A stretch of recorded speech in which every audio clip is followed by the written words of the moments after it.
Saya bersyukur pagi hari ini saya boleh ada di dalam GKK, Gereja Kristus Keluarga.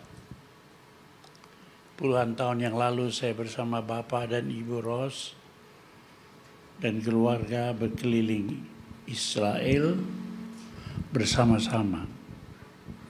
Hari ini saya boleh beribadah di tempat ini, semua oleh anugerah Tuhan. Memang saya sudah tua, down.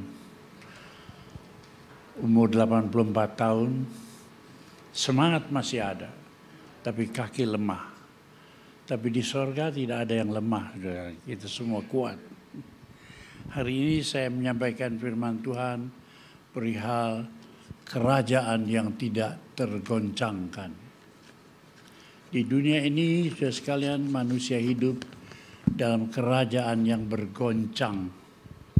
Kalau kita baca dalam kitab Kejadian 11 ayat yang 4-9, ada sebuah ayat yang berkata demikian. Kisah kerajaan manusia yang tergoncangkan itu kita baca melalui Kejadian 11 ayat 4 dan 9. Juga kata mereka, marilah kita dirikan bagi kita sebuah kota dengan sebuah menara yang puncaknya sampai ke langit. Dan mari kita cari nama.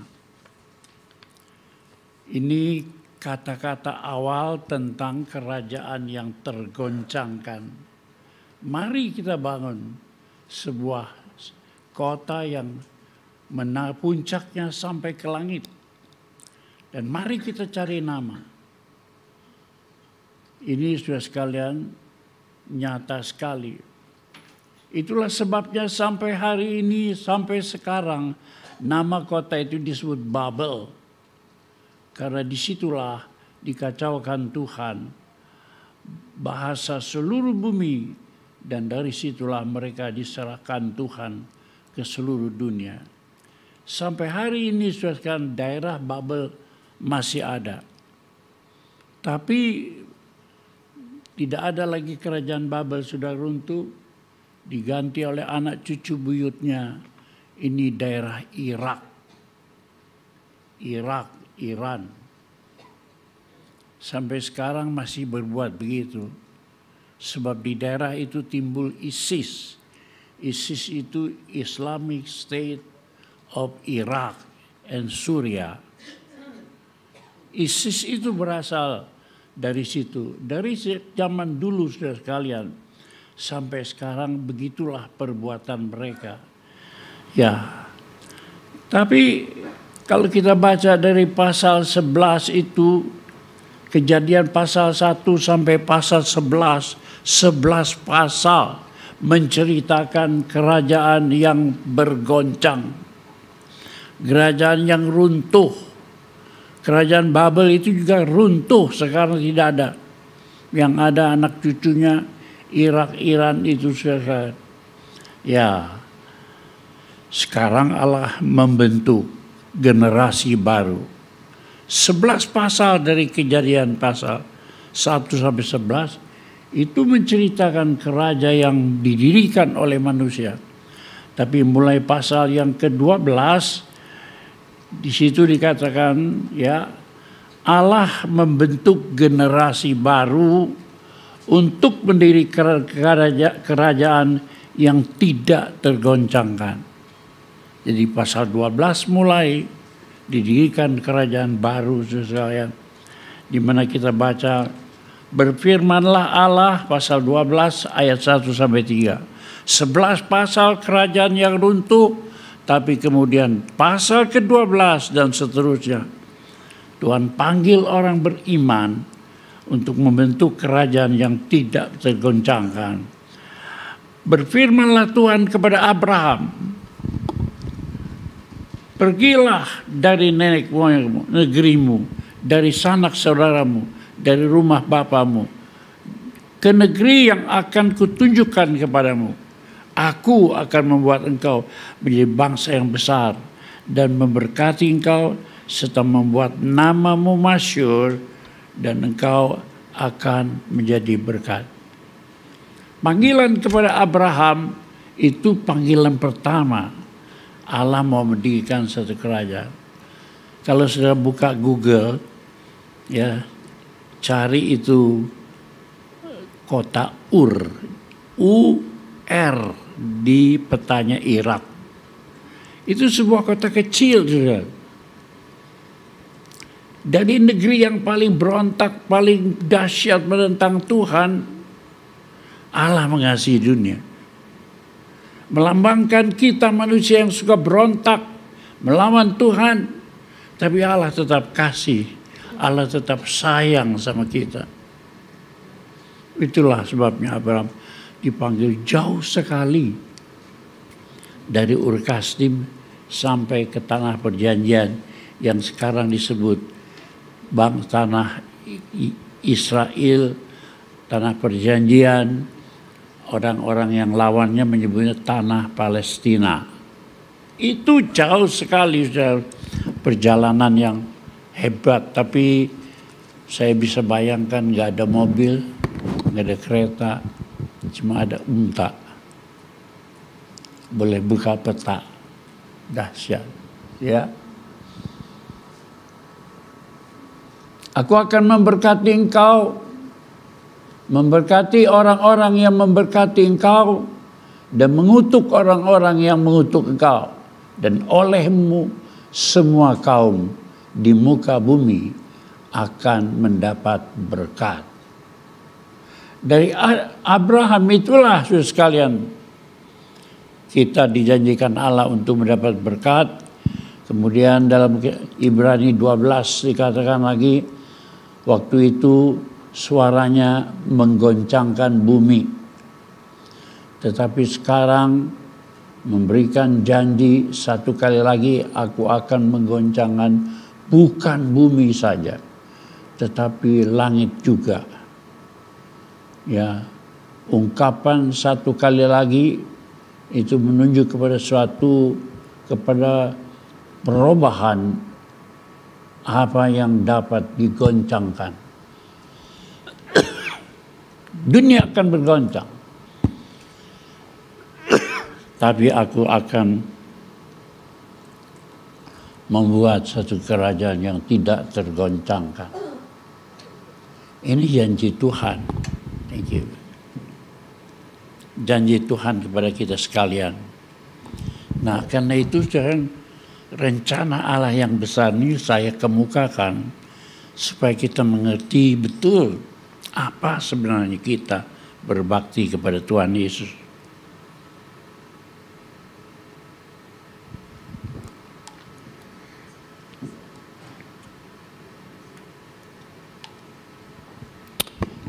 Puji Tuhan.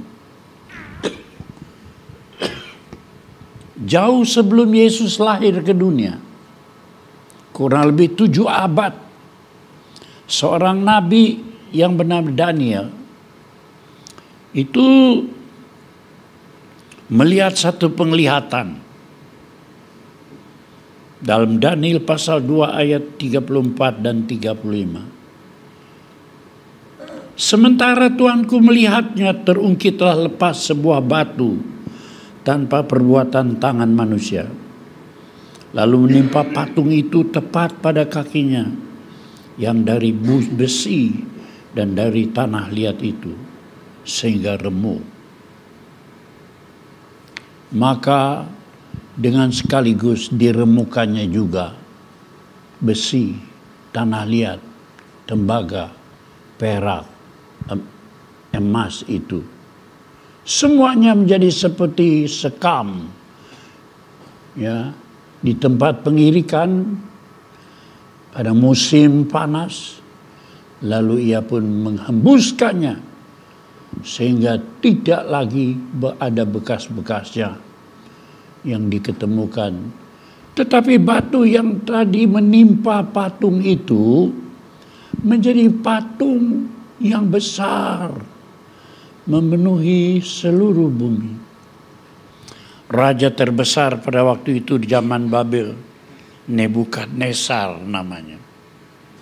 Satu kali Nebukadnezar mimpi sebuah patung yang besar, kepalanya dari emas, dadanya dari perak, perutnya dari tembaga, pahanya dari besi, kakinya paling bawah besi bercampur tanah liat.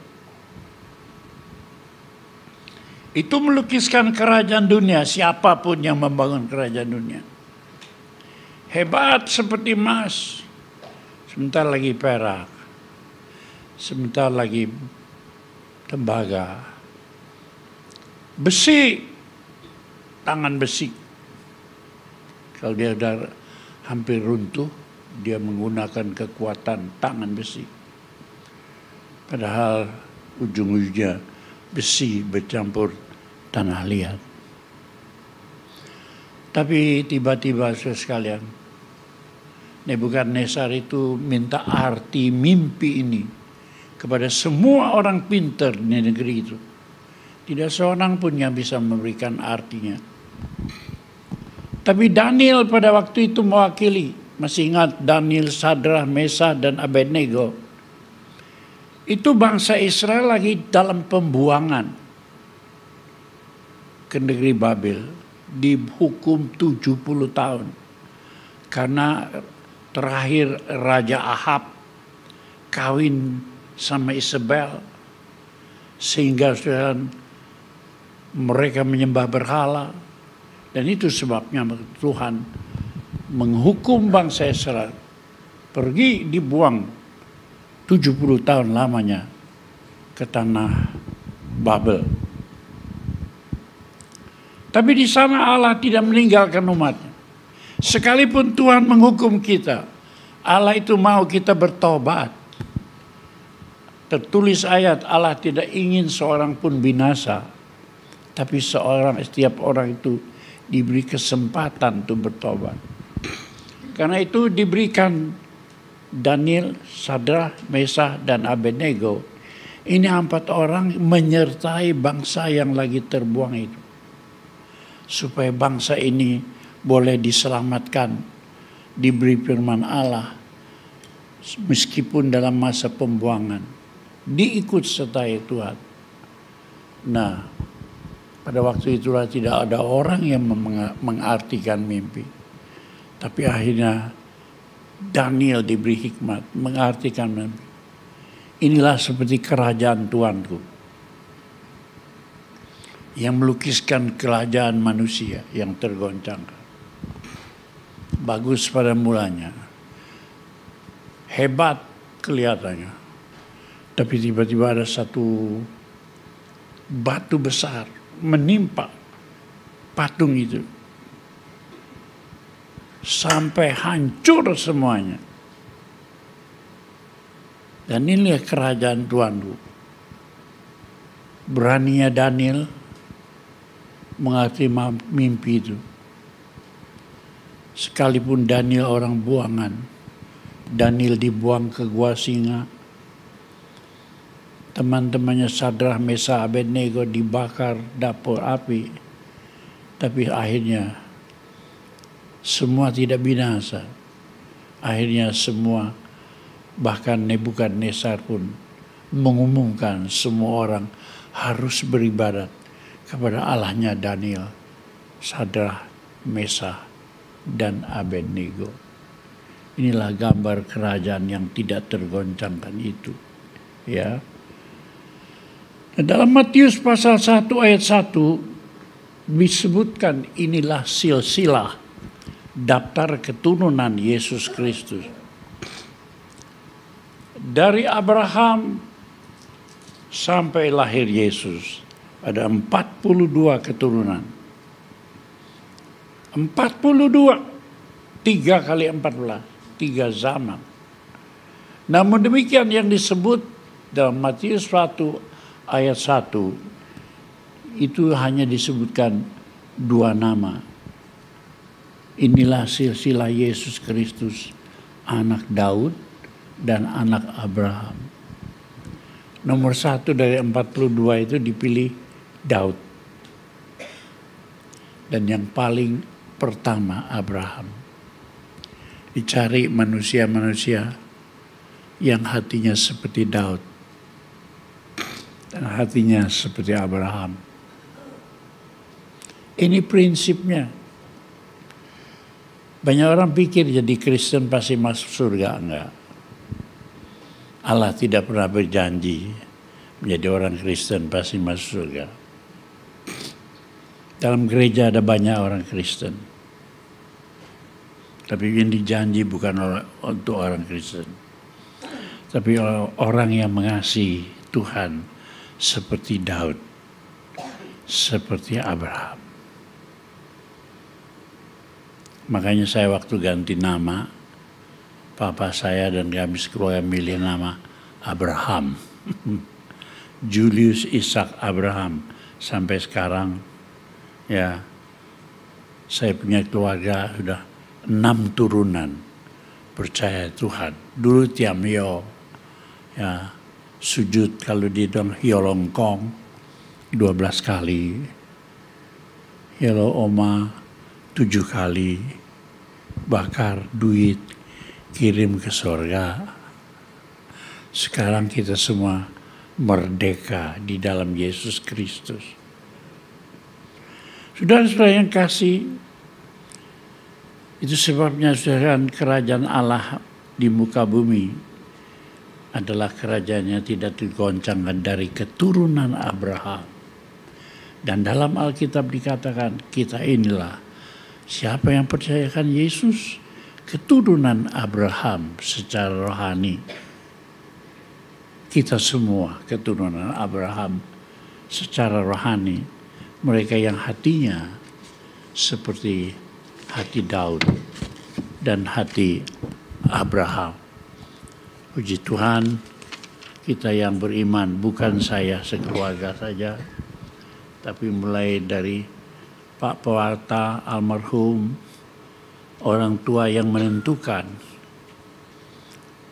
Kalau Bapak almarhum tidak menjadi orang percaya, anak cucunya tidak akan menjadi orang percaya.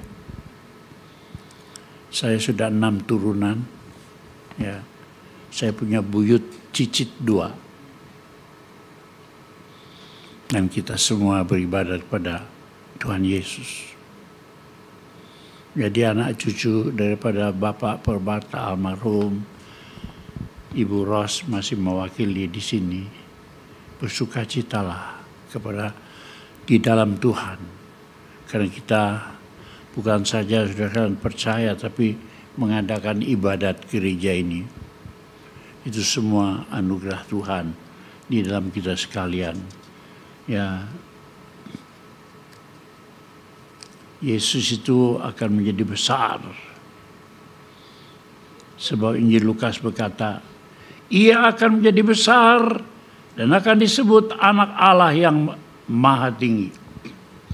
Dan Tuhan Allah akan mengaruniakan kepadanya tahta Daud. Yesus itu dikaruniakan tahta Daud. Betapa bapak leluhurnya. Jadi Yesus itu keturunan Daud. Karena itulah dia pergi ke Bethlehem. Sebab itu Bethlehem itu tanah miliknya Daud. Dan di sanalah dia Yesus lahir ke dunia. Dan ia akan menjadi besar atas kaum keturunan Yakub. Sampai selama-lamanya dan kerajaannya tidak berkesudahan. Itu tertulis Injil Lukas. Kerajaan keturunan Daud ini, di mana Yesus lahir, tidak akan berakhir. Ini kerajaan kekal selama-lamanya. Tanpa sadar, kita adalah rakyat kerajaan Allah. Keturunan Daud yang tidak akan berakhir sampai selama-lamanya. Sebab dalam Kisah Rasul pasal 13, di situ dikatakan ayat 22, setelah Saul disingkirkan, Allah mengangkat Daud menjadi raja Tentang Daud, Allah telah menyatakan, aku telah mendapatkan Daud bin Isai, seorang yang berkenan di hatiku dan yang melakukan segala kehendakku. Bukankah Saul diurapi oleh Samuel atas petunjuk Allah? Tapi Saul tidak setia. Saul tidak rendah hati. Saul sombong. Itu sebabnya Saul itu melawan Allah. Roh Allah undur daripadanya. Dan sampai saat terakhir, dia tidak juga merendahkan dirinya. Akhir hidupnya Saul itu bunuh diri. Pedangnya, dia jatuh di atas pedangnya. Dan menusuk tubuhnya. Dan dia mati.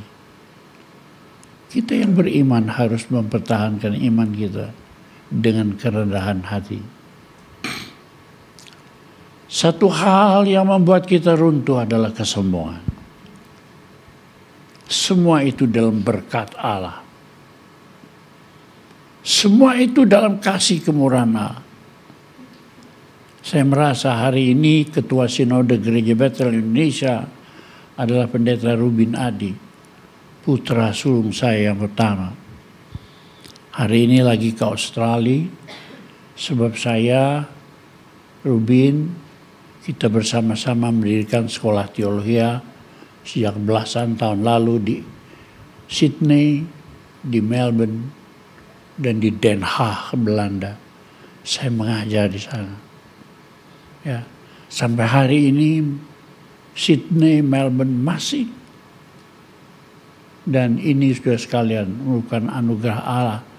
Tapi kita tahu ya bahwa kita ikut raja yang negeri yang tidak tergoncangkan. Sebab dari keturunannya lah sesuai dengan yang telah dijanjikan Tuhan Allah kita. Yang membangkitkan juru selamat bagi orang Israel, yaitu Yesus. Ingat loh. Semua guru mati. Saya sudah belajar dari Lao Tse, Kung Tse. Itu semua bagus. Tapi sudah sekalian bedanya,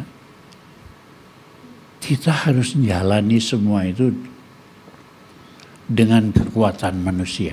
Pelajaran bagus. Tapi kekuatannya lemah. No power.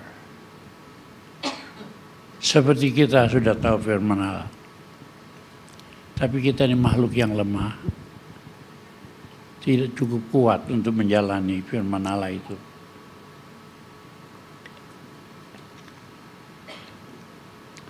Karena itu kita mesti menyadari. Kekuatan kita terbatas.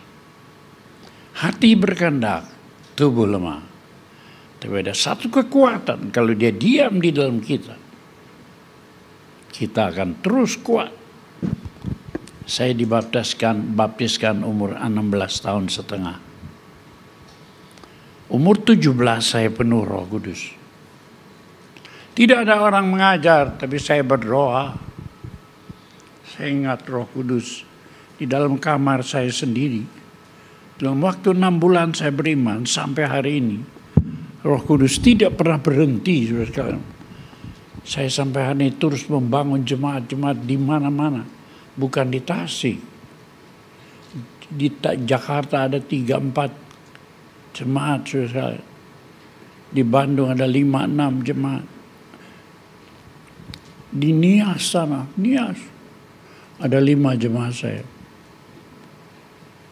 Di sana ada sekali nih Teluk Dalam, Boto Hili, Orahili, Hili Salo, dan Gunung Sitoli.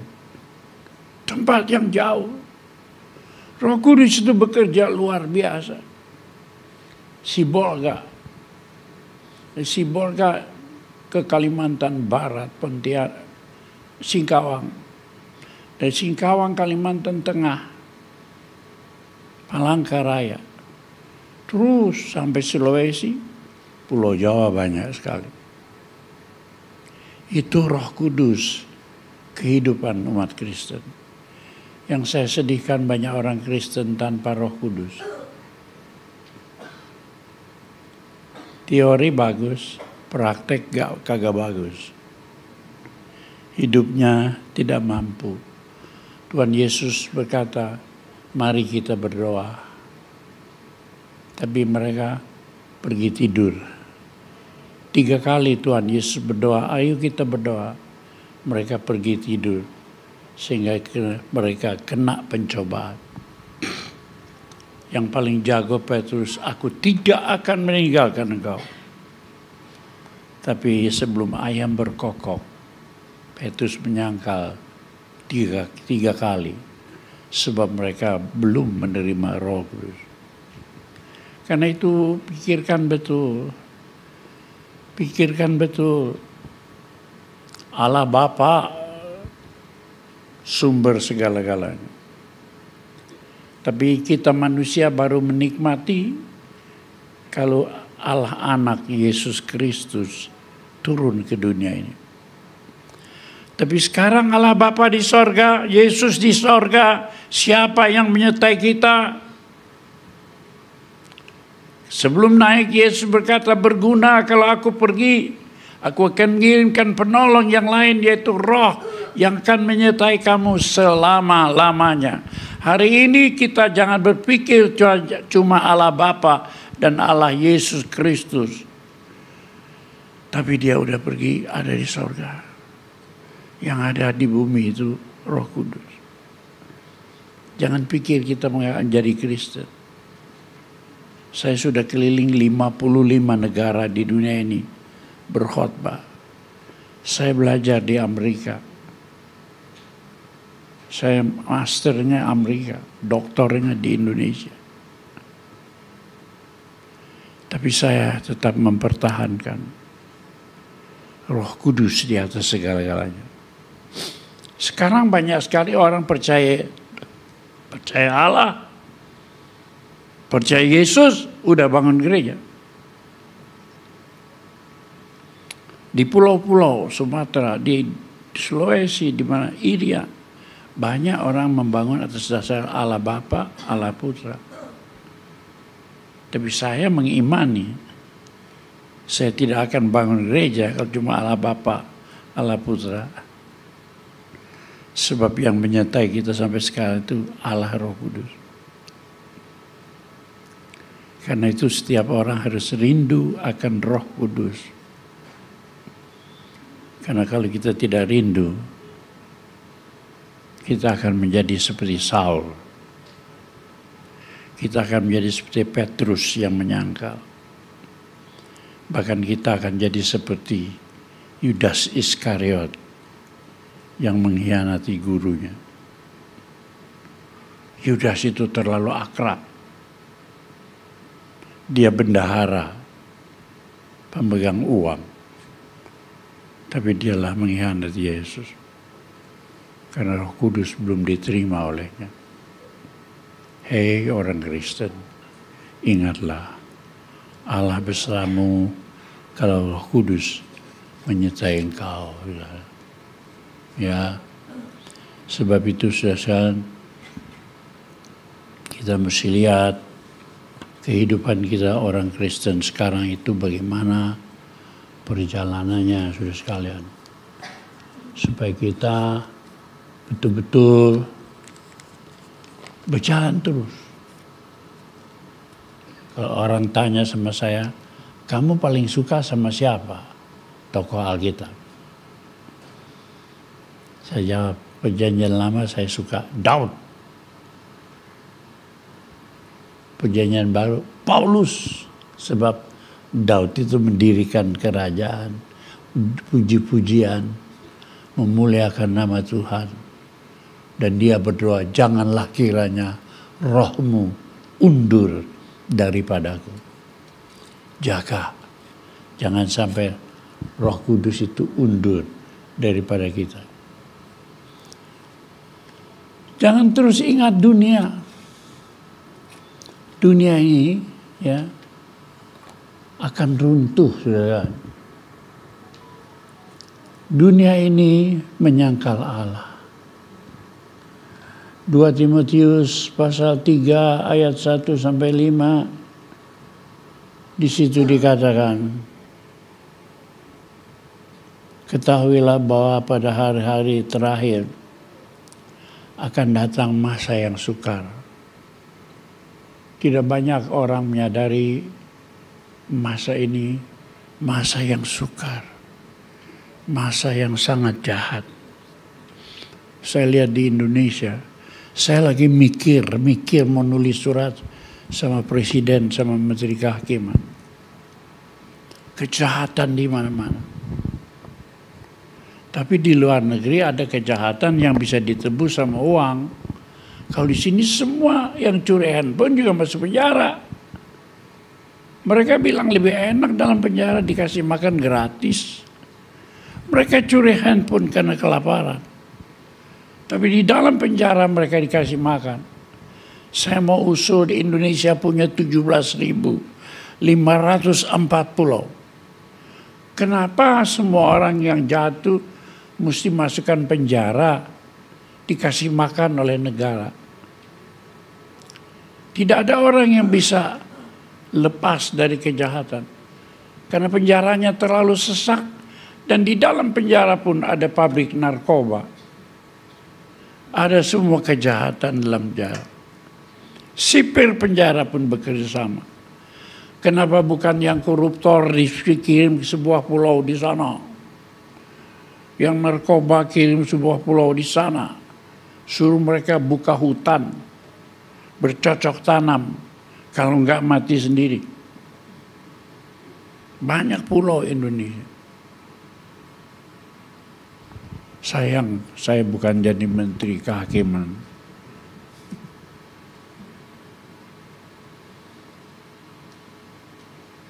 Tapi saya lebih berminat untuk menjaga manusia, bukan dihukum, tapi agar manusia itu bertobat. Kalau dunia ini digoncangkan, maka gereja juga turut bergoncang. Hari ini panas terlalu tinggi, terlalu besar. Saya lihat ini dunia zaman dulu kiamat itu oleh karena perubahan iklim.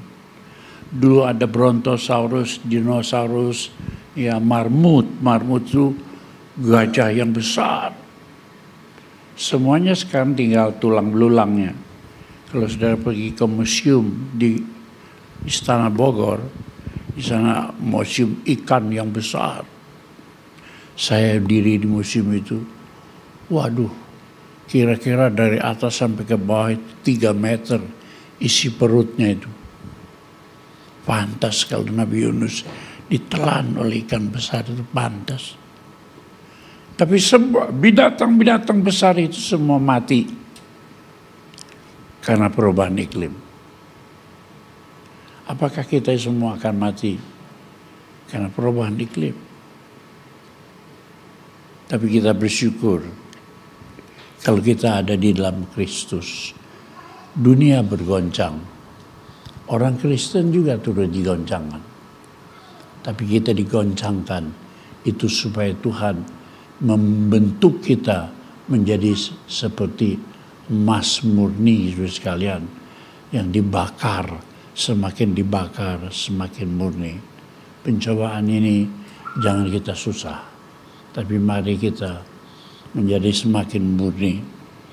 Sambil kita mengingat dunia ini semakin jahat, semakin berontak kepada Allah. Seperti 2 Timotius 3 tadi, ya, manusia akan mencintai dirinya sendiri dan menjadi hamba uang. Di sana dikatakan begitu, ya, hamba uang. Ya. Jadi saudara sekalian, manusia begitu rupa di akhir zaman. Cien, lui, hepeng, money. Kalau orang sudah cinta uang gitu, orang membunuh karena uang. Sekarang ini hati-hati kalau pakai handphone di pinggir jalan, dirampok orang. Jangan tunjukkan handphone di pinggir jalan. Orang membunuh karena sebuah handphone. Ngeri dah. Merampas handphone, membunuh.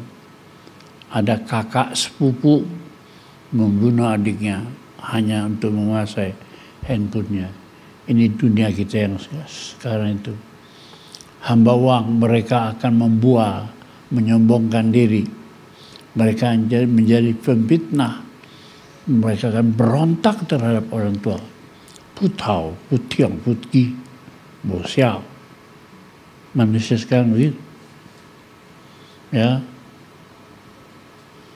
Mereka akan menjadi pemfitnah, mereka akan berontak terhadap orang tua. Tidak tahu berterima kasih, tidak memperdulikan ajaran agama. Ini sudah jadi. Cuma kita belum sadar, dunia itu runtuhnya pelan-pelan, tidak rasa. Ya, saya coba banyak berurusan sama orang-orang gila, misalnya. Ya, semua orang gila tidak sadar dirinya gila. Satu kali ada anggota jemaat saya yang duit dulu siang malam, duit, umur 56 tahun sudah, jadi gendeng, gila dia. Dirawat di Cisarua. Saya omong-omong sama istrinya bilang, tapi dia bilang dia nggak gila kok. Saya bilang nggak ada orang gila yang sadar dirinya gila. Karena kalau kita semua sama-sama cabul, kita tidak rasa cabul. Kita semua rasa-rasa gila, kita tidak gila. Kalau semua kita mata duitan, kita rasa biasa saja. Padahal dunia ini sedang runtuh, saudara. Itu sebabnya kita mesti ingat dunia ini begitu jahatnya. Lalu kemudian, saudara, bagi kita mesti ingat pada kerajaan yang tidak tergoncangkan. Ya, ini yang harus kita ingat. Biarin dunia bergoncang, asal kita ingat, teguh berdiri kepada kerajaan yang tidak tergoncangkan. Ya. Ingat dunia ini semakin jahat. Tapi syukur kepada Tuhan bahwa hari-hari terakhir manusia akan mencintai dirinya sendiri dan kemudian tidak tahu mengasihi, ya, tidak peduli akan Allah. Secara lahiriah mereka itu menjalankan ibadat. Tidak pernah lupa, hari Minggu nggak lupa. Tetapi pada hakikatnya, sesungguhnya, mereka itu memungkiri kekudusannya. Jauh mereka itu. Jauhilah mereka yang seperti itu. Saudara-saudara, hari Tuhan telah begitu dekat. Di situ, tetapi hari Tuhan itu akan tiba lebih dulu ulah manusia. Ulah manusia itu bom nuklir, bom atom nuklir, segala senjata nuklir, peluru kendali dan semuanya itu akibat ulah manusia, saudara. Didahului oleh ulah manusia. Sebelum manusia itu dihantam oleh malaikat dari sorga sebagai penghukuman. Ya, tapi mereka pikir kita harus berusaha. Sebab itu mereka tahu bahwa kiamat itu akan dekat, pikir mereka.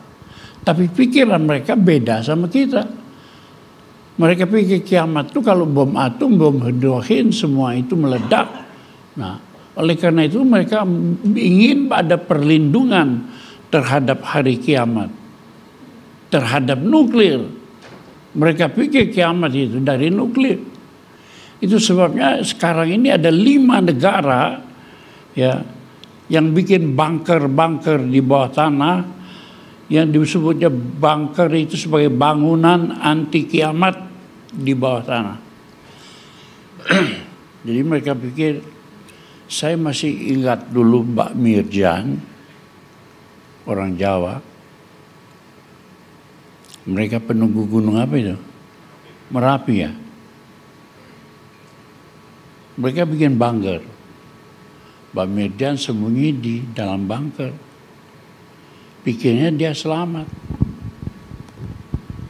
Tapi sudah sekarang dia tidak tahu bahwa Gunung Merapi itu meletus.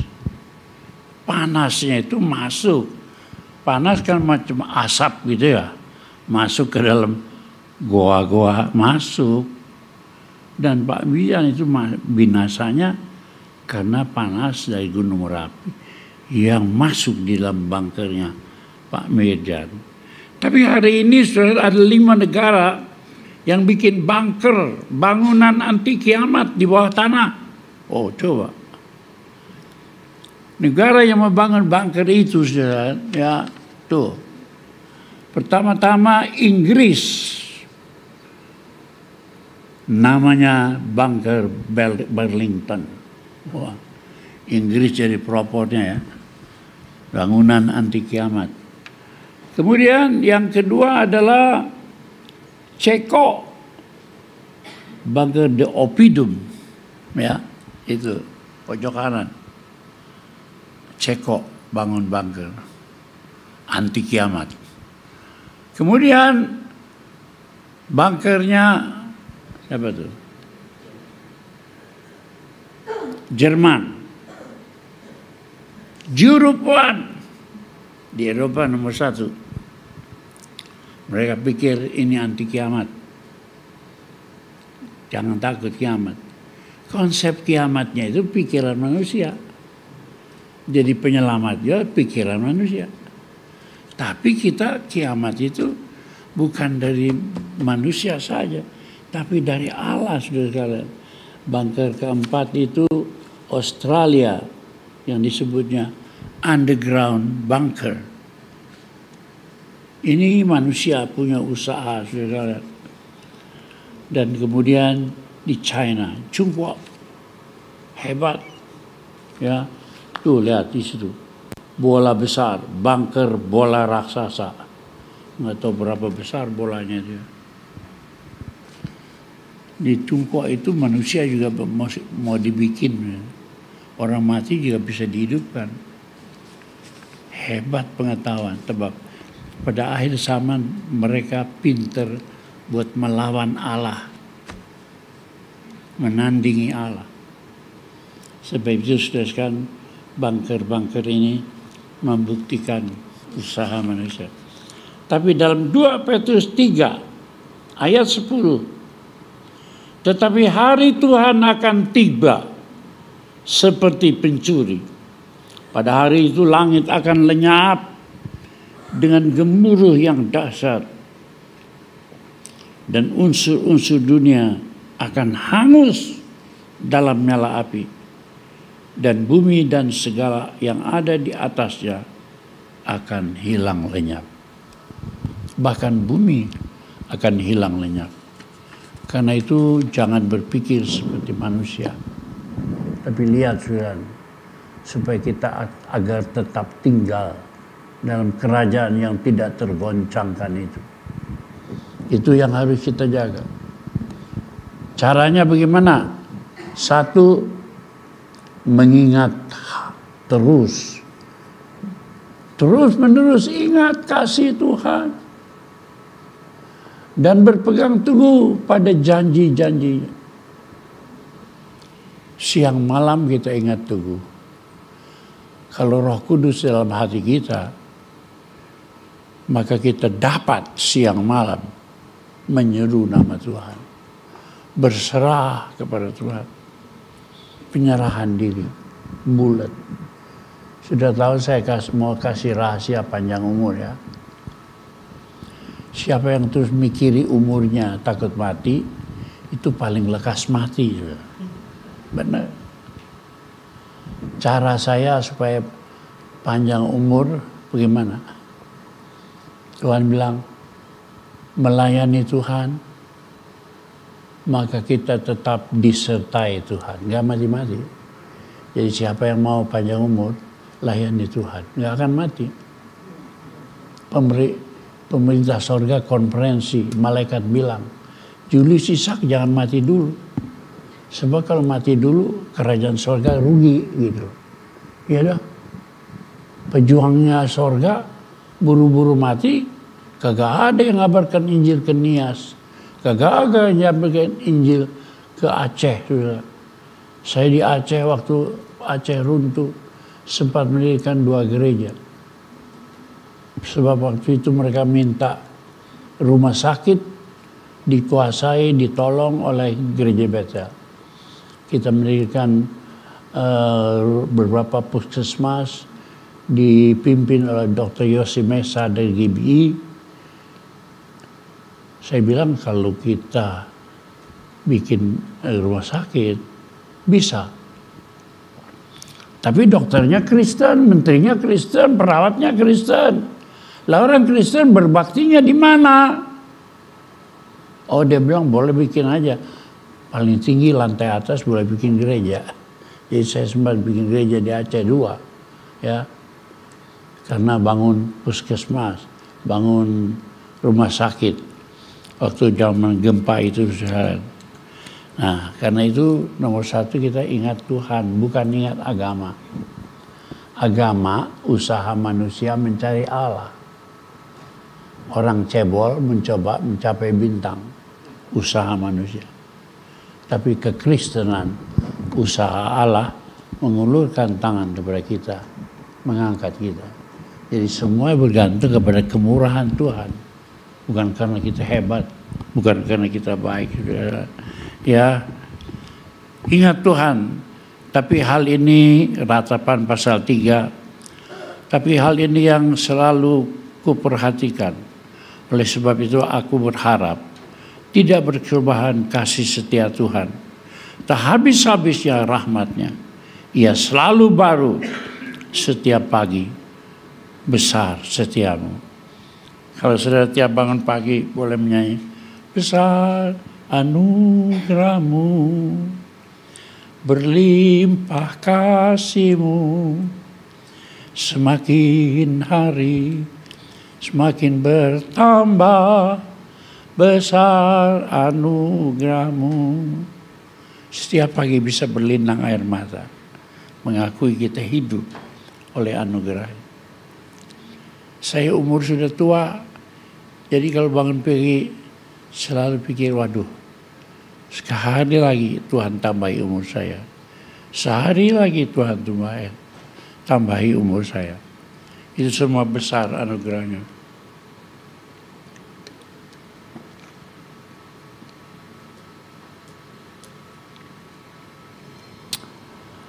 Yesaya 54 ayat 10.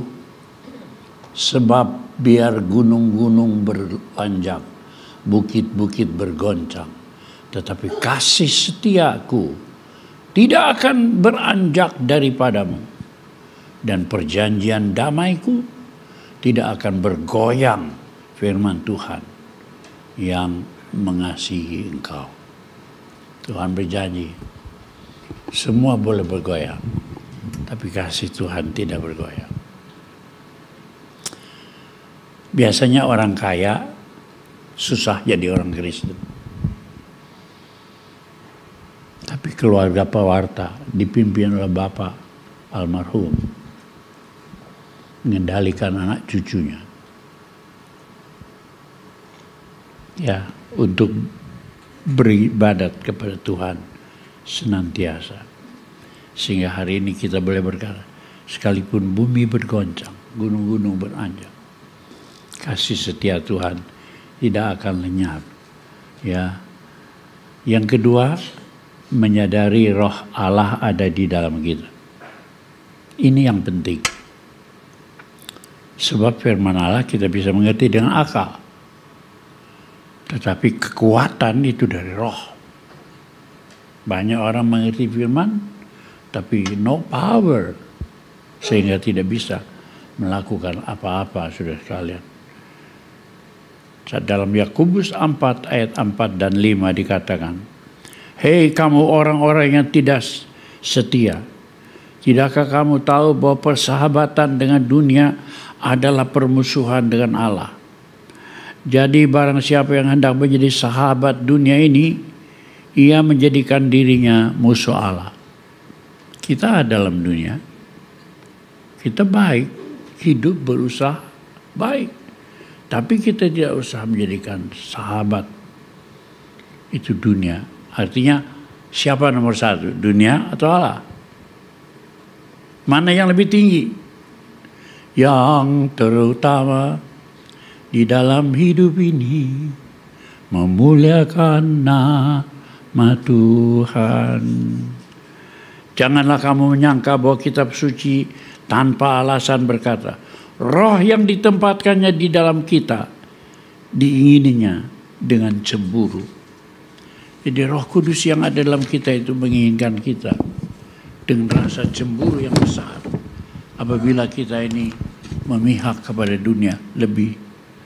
Tapi kita harus sudah, kamu berasal dari Allah, anak-anakku. Kamu telah mengalahkan dunia ini, mengalahkan nabi-nabi palsu. Sebab roh yang ada di dalam kamu lebih besar daripada roh yang ada di dalam dunia ini. Karena itu doa itu harus nomor satu di dalam hidup kita. Bukan doa minta-minta, tapi doa mengasihi Tuhan. Worship Him. Bukan doa permohonan. Doa manusia itu nomor satu, paling banyak permohonan ampun dosa. Betul? Nomor dua permohonan supaya kita diberkati. Ini paling banyak, bukan ini. Nomor tiga berdoa untuk orang lain supaya orang lain diselamatkan. Ayah ibu berdoa buat anaknya, oma berdoa buat cucu-cucunya, opa berdoa buat cucu-cucu buyut-buyutnya, supaya mereka diselamatkan. Ini namanya yang ketiga ini ya doa mendoakan keluarga. Pertama minta ampun dosa, doa minta berkat. Nomor tiga doa untuk orang lain selamat. Nomor empat thanksgiving, ucap syukur. Nomor lima adoration, pemujaan. Orang kalau pacaran baru menikah seperti Pak Anto itu ya, waduh dia cinta. Begitu juga kita sama Tuhan.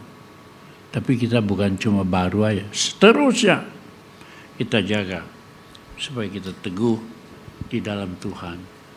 Seperti Daud berkata dalam Mazmur 19, firman-Mu itulah pelita bagi kakiku dan terang bagi jalanku. Siapa yang suka baca firman terus? Saudara punya iman akan runtuh kalau tidak suka baca firman. Saya sarankan baca firman. Dua saja waktu malam. Mazmur dan Amsal. Siang ya, Injil Lukas, Yesus sebagai manusia. Malam siang lagi habis Injil Lukas, Injil Yohanes. Yesus sebagai Allah. Yesus sebagai manusia, Yesus sebagai Allah. Dan yang ketiga, kisah para rasul. Kisah para rasul itu semua perbuatan Allah melebihi akal. Emas dan perak tidak ada padaku, tapi dalam nama Yesus yang timpang berjalan, yang lumpuh melihat, demonstrasi kuasa Allah. Kalau saudara mau beli panci, lihat demonya dulu. Kalau sudah melihat Allah, lihat demonya. Allah mendemokan kuasa, power dalam kisah Rasul. Dan di sana kita akan hidup berkenangan. Tuhan memberkati kita sekalian. Mari kita menyanyikan itu, zaman sekarang berjagalah. Ya. Zaman sekarang berjagalah.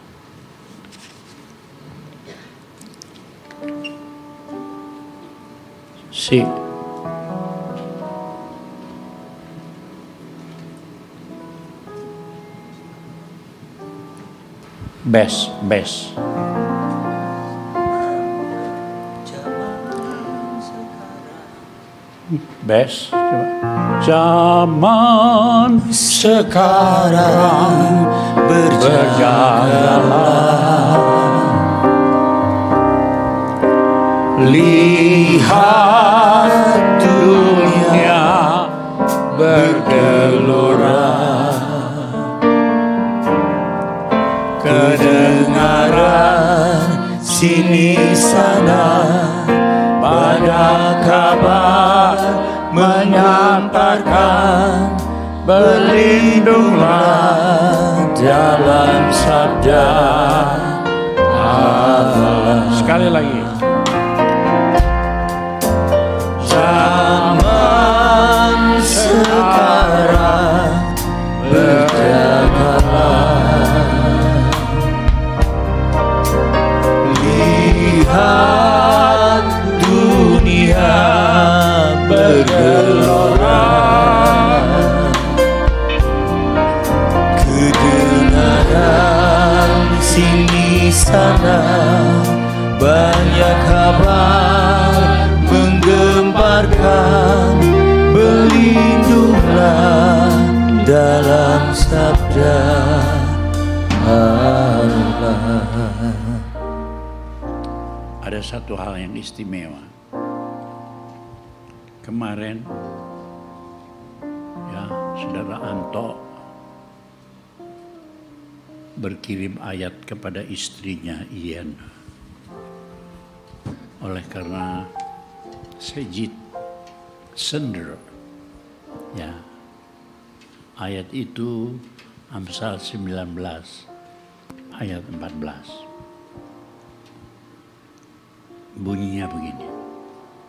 Rumah dan harta adalah warisan nenek moyang. Tetapi istri yang berakal budi adalah karunia Tuhan. Ya, saya kira ini mantu paling bungsu ya, bukan ada lagi. Ya, masih ada adik-adiknya,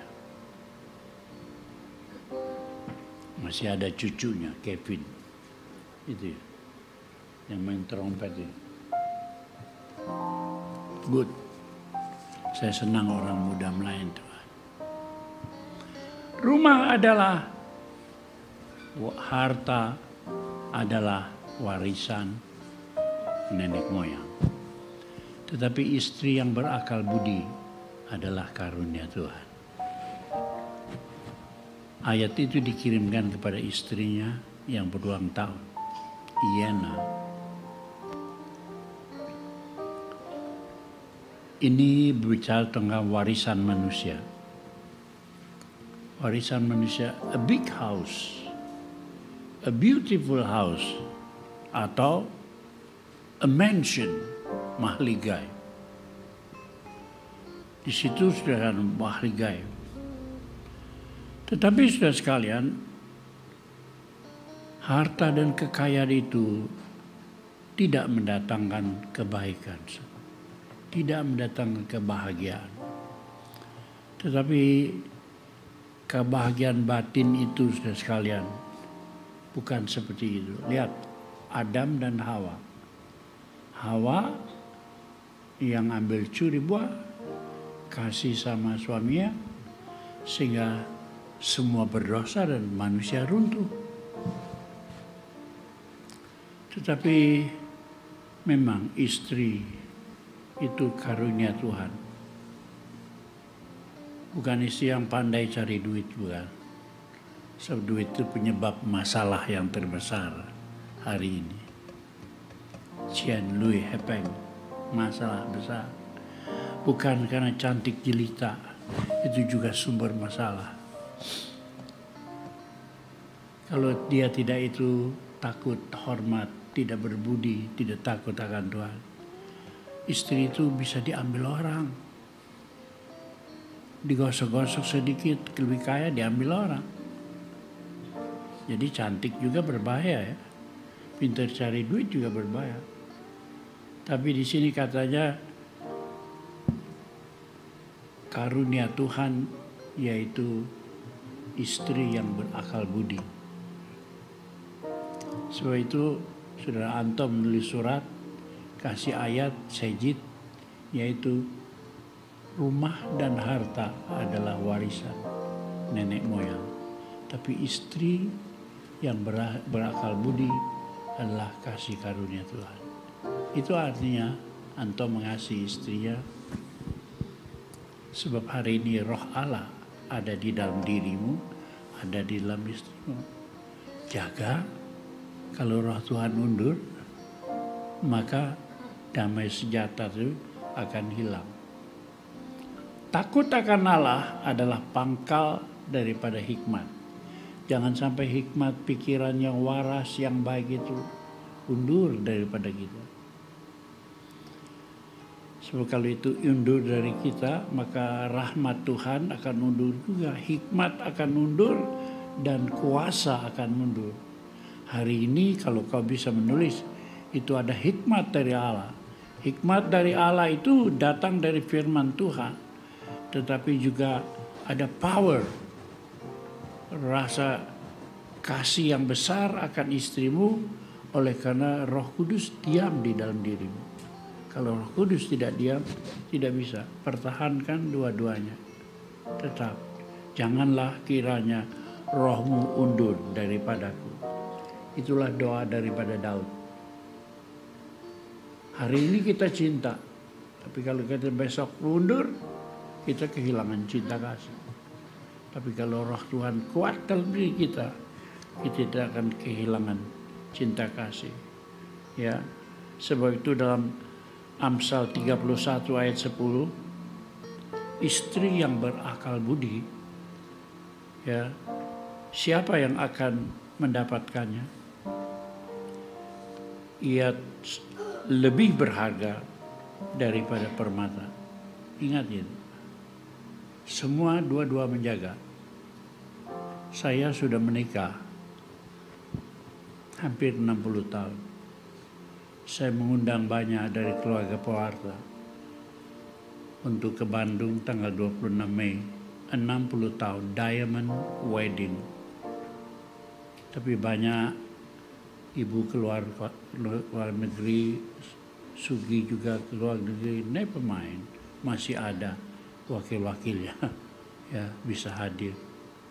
Doakan saya Bu, meskipun di dalam pesawat terbang kalau 26 Mei jam 5 sore, supaya Pendeta Yus ya diberkati Tuhan, anak cucunya perkasa di bumi. Saya ingat itu aja, Mazmur 100 selusin. Anto juga 100 selusin. Bunyinya begini. Kalau saya bilang 112, lupa semua. Tapi kalau saya bilang 100 selusin, ingat. Bunyinya, berbahagialah orang yang takut akan Allah dan amat suka akan segala perintahnya. Anak cucunya perkasa di bumi. Angkatan orang benar ini diberkati. Harta dan kekayaan ada di dalam rumahnya. Kebajikan tetap sampai selama-lamanya. Amsal 31, istri yang berakal budi, siapa yang akan mendapatkannya? Ia lebih berharga daripada permata. Berbahagialah Anto dan Iena yang disatukan Tuhan kemarin ulang tahun. Kalau suami bisa menyatakan kepada istrinya dengan ayat yang indah, saya tambahin lagi di sini, ya, istri yang berakal budi, siapa yang akan mendapatkannya? Anto. Ia lebih berharga daripada permata. Kita menyanyikan zaman sekarang berjagalah supaya tetap setia sampai selama. Zaman